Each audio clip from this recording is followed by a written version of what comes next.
Nous allons maintenant attaquer la présentation de la partie commande. Donc cette fois-ci, vous retrouverez l'ensemble des éléments sur la partie gauche, dans la principale rubrique, qui est la rubrique vendre bien sûr, qui va ici reprendre tous les éléments nécessaires à la gestion de votre boutique. Donc c'est d'ailleurs ici que vont se concentrer l'essentiel de la présentation de la formation, qui va indiquer donc effectivement dans cette partie comment gère-t-on les commandes dans l'outil. Puis nous verrons ensuite le catalogue, le fichier client, le SAV et un peu les statistiques. Alors pour les commandes, vous allez les trouver bien entendu, donc comme je l'ai dit, dans la partie vendre, option commande, commande.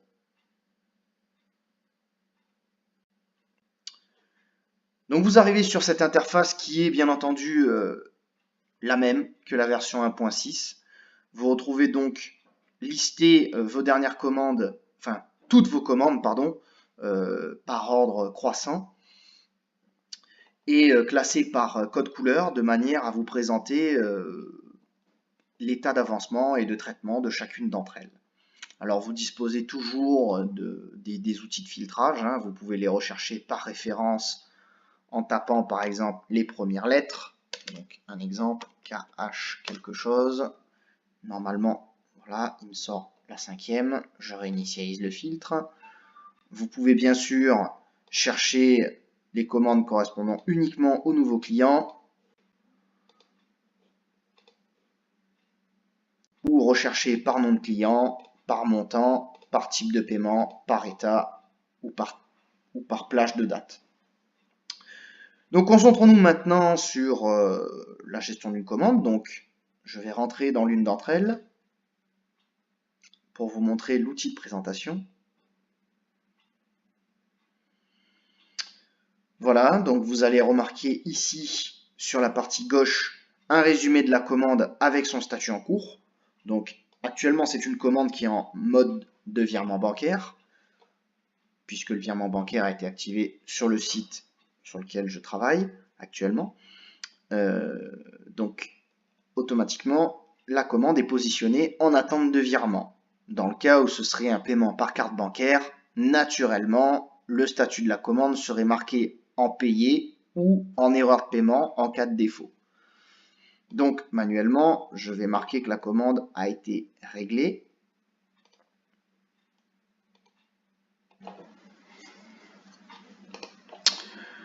Vous remarquerez donc que le statut de la commande change et un mail est automatiquement envoyé à votre client pour lui notifier que son paiement a été enregistré.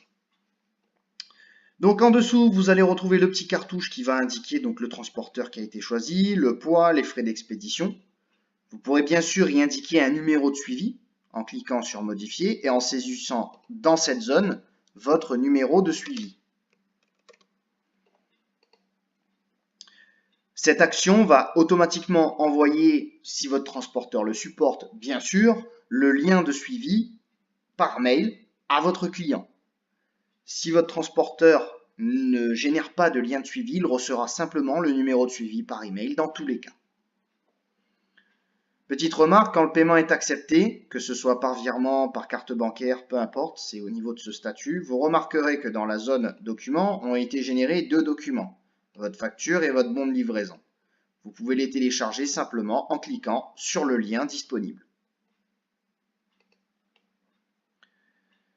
Continuons un petit peu plus bas, nous voyons ici donc la transaction, là où les transactions qui ont été effectuées par le client. Alors dans le cas d'une carte bancaire, encore une fois, ou d'un moyen de paiement électronique autonome, il sera automatiquement affiché avec l'identifiant de transaction qui lui aura été attribué par la passerelle de paiement. Dans notre cas ici, le système a automatiquement indiqué qu'il y a eu un règlement par transfert bancaire d'un montant de 20,90 € puisque c'était le montant de ma commande de test ici et que j'ai indiqué que le paiement était effectif. Partie droite, c'est ce qui va concerner toute la relation client. Donc vous allez retrouver ici l'email de votre client, la date de création du compte, le nombre de commandes validées, le total de commandes payées depuis la création de son compte. Vous pouvez affecter un commentaire privé. Vous allez retrouver en dessous son adresse de livraison.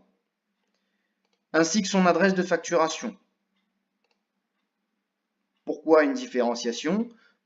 Tout simplement parce qu'il est possible au niveau de l'espace client de choisir une adresse de livraison différente de l'adresse de facturation. Donc, généralement, ça peut être confondu, comme c'est le cas ici, mais il est tout à fait possible que votre client souhaite une livraison à une adresse et une facturation à une autre adresse. Remarquez ici, depuis les toutes dernières versions, la nécessité de recourir à une clé d'API Google pour activer la localisation Google Maps, qui était déjà présent dans les anciennes versions, qu'il est toujours ici. Simplement, Google ayant changé sa stratégie au niveau de la cartographie, il est nécessaire de disposer d'une clé d'API valide pour activer la cartographie dans le back-office. Donc en dessous, vous avez possibilité de discuter, enfin d'envoyer un message directement à votre client sans passer par votre client de messagerie. Donc vous avez des messages types qui sont préenregistrés, que vous pouvez sélectionner ici ou en rajouter d'autres en cliquant sur le lien en bleu. Il vous emmènera automatiquement vers une petite interface qui vous proposera de créer vos propres messages prédéfinis, ou bien sûr de taper vous-même manuellement ce que vous souhaitez indiquer à votre client et de cocher bien entendu oui si vous souhaitez qu'il soit notifié et qu'il le voit sur sa commande. Alors petite remarque, petite parenthèse même, l'envoi se fait depuis le site. Il est évident que si vous utilisez une adresse de messagerie, enfin une boîte mail qui est sur votre ordinateur, vous ne retrouverez pas ce message dans les messages envoyés. La liaison ne se fait pas à ce niveau-là. C'est simplement le site qui va l'envoyer en votre nom conformément à ses paramètres, mais vous ne retrouverez pas ce message dans la messagerie de votre site internet.